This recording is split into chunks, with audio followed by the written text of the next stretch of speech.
Ah, nous revoilà pour faire du JavaScript dans un fichier et utiliser des fonctions.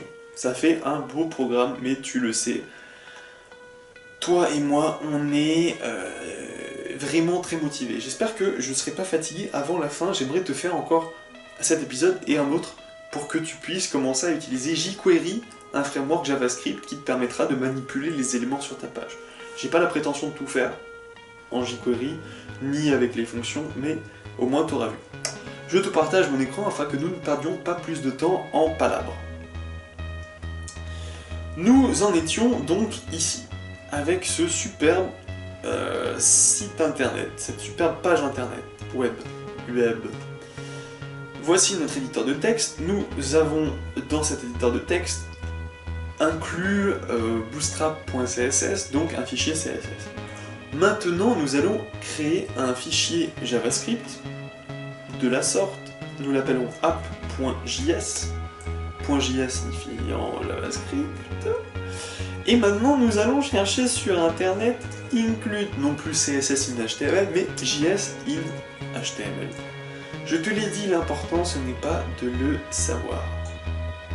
Bon, on va sur W3 School alors que j'ai craché dessus juste avant. Eh bien, c'est comme ça, c'est comme ça. En plus, c'était très simple. Je me demande, est-ce que c'est si simple que ça? Inspectons rapidement cette page internet pour voir comment eux appellent leur JavaScript. Ils l'appellent, voilà, ça c'est du style à l'intérieur, script src. Script. Ok, donc j'ai rien dit, j'ai eu tort de douter de ce site que je n'apprécie pas trop. Comme quoi, l'habit n'est pas toujours fait pour habiller des moines. Donc, j'ouvre une balise script, comme ceci, hop, hop, allez, c'est joli, et je rajoute l'attribut src, et auquel je vais remplir avec le valeur app.js, notre app nouvellement créée.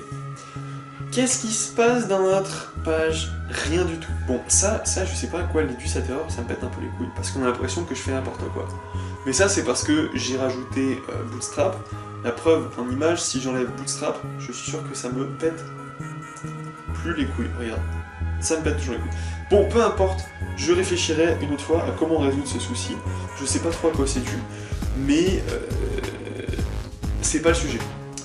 Comment savoir, j'actualise, comment savoir que c'est bien là-dedans et comment ça se passe le JavaScript dans un fichier? Le JavaScript dans un fichier, c'est lu de bas en haut. En gros, c'est comme si tu lui donnais des petites commandes à la suite comme ça. Donc par exemple, let coucou égale 987. Je fais ça, qu'est-ce qui se passe? Rien du tout. Donc tu ne sais pas que ça fonctionne. Et c'est là, mon ami, que tu as quelque chose d'absolument fantastique, qui est l'outil qui va te servir toute ta vie. C'est le console log.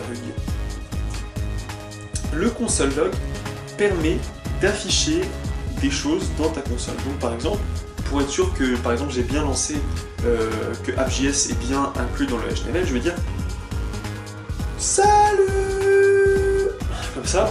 Et si salut s'affiche dans la console, ça veut dire que mon fichier app.js est bien inclus. Et tu vois que c'est bien inclus. C'est absolument formidable. Bon, qu'est-ce que ça m'avance bien, dis donc, qu'est-ce que je fais avec ça? Eh bien, pas grand-chose. C'est pour ça que je vais te montrer à quoi sert console log. Console log, ça sert souvent à imprimer la valeur d'une variable. Donc, par exemple, j'imprime la valeur de coucou, soit 987. Ok. Donc, on a bien vu que app.js était inclus dans le HTML, ce qui fait que c'est absolument génial. Là, tu te dis, ok, console log, je vois nanana, mais il y a des trucs que je comprends pas, comme par exemple, il y a deux trucs que j'aimerais que tu dises que tu comprends pas si on était côte à côte. Déjà, console.log. Donc je t'ai dit, un objet, tu peux y accéder comme ça. Je sais pas, alors là je fais un truc, j'ai jamais essayé de le faire. Je sais pas si ça fonctionne. Ça fonctionne. Voilà. Le console.log, c'est en gros, tu as un objet qui s'appelle console, et cet objet, il a une propriété qui s'appelle log. Il a une sous-variable qui s'appelle log. Et ensuite, la question que tu pourrais me poser, c'est que signifient ces deux parenthèses? Et pourquoi je mets coucou à l'intérieur? Eh bien, nous sommes rentrés dans le vif du sujet. dans ce que nous appelons les fonctions. Les fonctions, c'est un... Comment dire? Imagine une boîte. Une petite boîte. Donc tu vois pas l'intérieur spécialement, sauf si c'est toi qui crée la boîte. Mais pour l'instant, on va dire que la fonction log de l'objet console est une petite boîte dont tu ne vois pas l'intérieur. Cette petite boîte, je peux lui passer des paramètres, c'est-à-dire que je peux lui mettre des choses dedans pour que cette fonction fasse des mystérieuses transformations, qu'elle fasse des opérations très inconnues puisque tu ne vois pas l'intérieur de la boîte, mais tu sais ce que tu mets dedans. Et donc, c'est la fonction log, tu lui passes le paramètre coucou. Ensuite, bon, tu peux lui en passer plein d'autres, comme par exemple, et puis, je ne sais pas, d'autres choses. Tu peux passer, ça dépend des fonctions, tu peux leur passer un ou plusieurs paramètres, voire 0 paramètres. C'est très mystérieux. Voilà, donc tu vois que là par exemple, la fonction console.log affiche correctement les deux paramètres que je lui ai passés. Jusque là, j'espère que ça va. Parce que la suite, ça va aller, t'inquiète pas aussi. Il y a des fonctions qui... alors, voilà. Ça tombe très bien que tu m'aies pas cru pour l'histoire des integers et des floats, donc des nombres entiers et des nombres pas entiers avec des virgules, je sais pas comment on dit.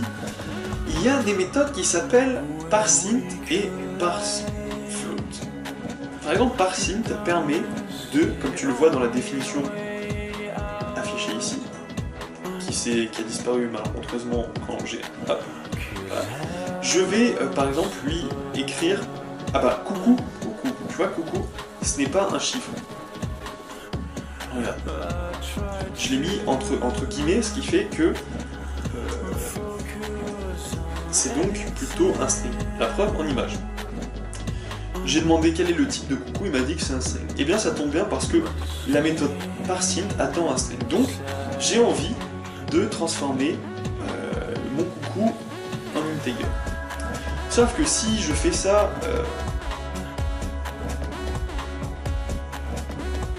ça me sert à rien.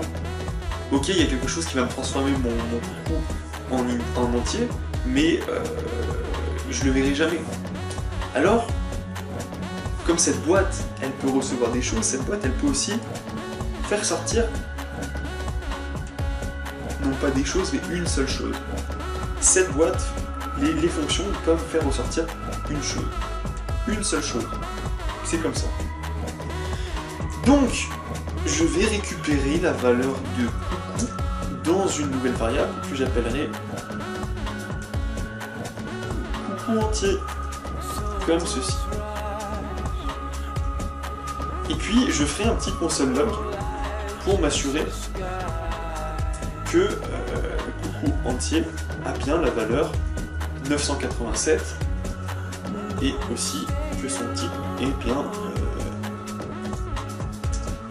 voilà, est bien entier. J'actualise et tu vois que ça fonctionne. Donc on peut dire que j'ai plutôt réussi mon défi. Est-ce que tu as compris du coup le principe des fonctions? Une fonction, on lui passe des paramètres et elle renvoie, dans certains cas, par exemple console.log ne renvoie rien parce que c'est pas sa finalité, mais par exemple parseInt a une valeur de retour. La preuve, tac, je vais aller sur voilà, parseInt JavaScript, on est déjà allé pour que je te prouve que j'avais raison, et que, attends, bah, non, je vais faire parseFloat, mais c'est une question d'honneur, on s'en fout. Comment c'est défini sur Mozilla Developer Network? Eh bien, donc, tu as les paramètres, comme ça. Là, il y a deux paramètres, je pourrais mettre un autre paramètre qui sert, on va pas se mentir, pas à grand chose. Et une valeur de retour, le nombre entier. Voilà. Ça, c'est comment on utilise des fonctions. Est-ce que tu as envie de savoir comment on crée des fonctions?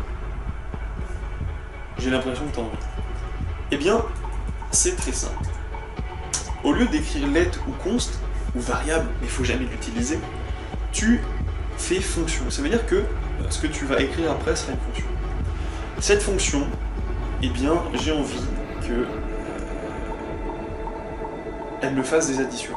ça me permettra de te montrer comment on fait des opérations simples, comme additionner, soustraire, diviser, multiplier. Je veux que cette fonction, elle me renvoie le carré d'un nombre que je pourrais passer. Pour ceci, je vais appeler cette fonction carré, je suis vraiment pas original, ça me rend triste.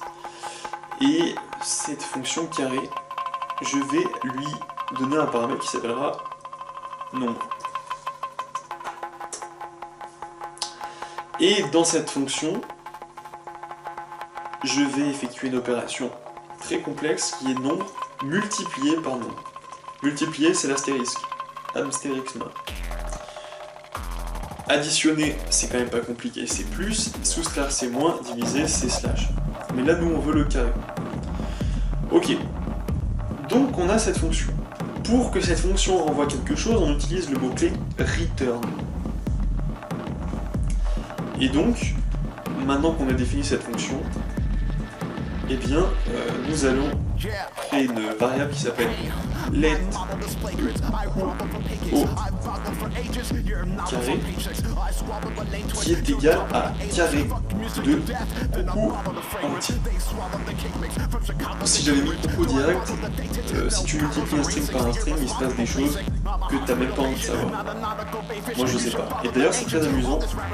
On va du coup essayer de voir ce coucou entier au carré. Et également let au carré égale carré de coucou. Et puis nous imprimerons ces deux choses grâce à l'entrée de un seul point d'orgue. Comme ceci, coucou au carré et coucou entier au carré. Et maintenant, allons ici, actualisons, et que se passe-t-il? Ah, ça marche aussi. C'est dingue. Impressionnant quand même. Le JavaScript, c'est plein de mystères que tu peux pas résoudre. Voilà. On a fait des choses dans cet épisode, hein. On sait comment on fait des fonctions et on sait comment on fait comment on les crée, comment on les utilise. On sait qu'une fonction, ça prend des paramètres et ça peut retourner certaines fois des valeurs transformées. Waouh, ça en fait des choses, hein. Donc c'est vraiment chouette. Et je te propose que nous laissions là. Attends, je réfléchis si on peut faire du jQuery juste après. Ou s'il y a des petits trucs, des petites subtilités. Non, il faut qu'on fasse absolument des expressions conditionnelles avec des ifs, et il faut aussi que nous fassions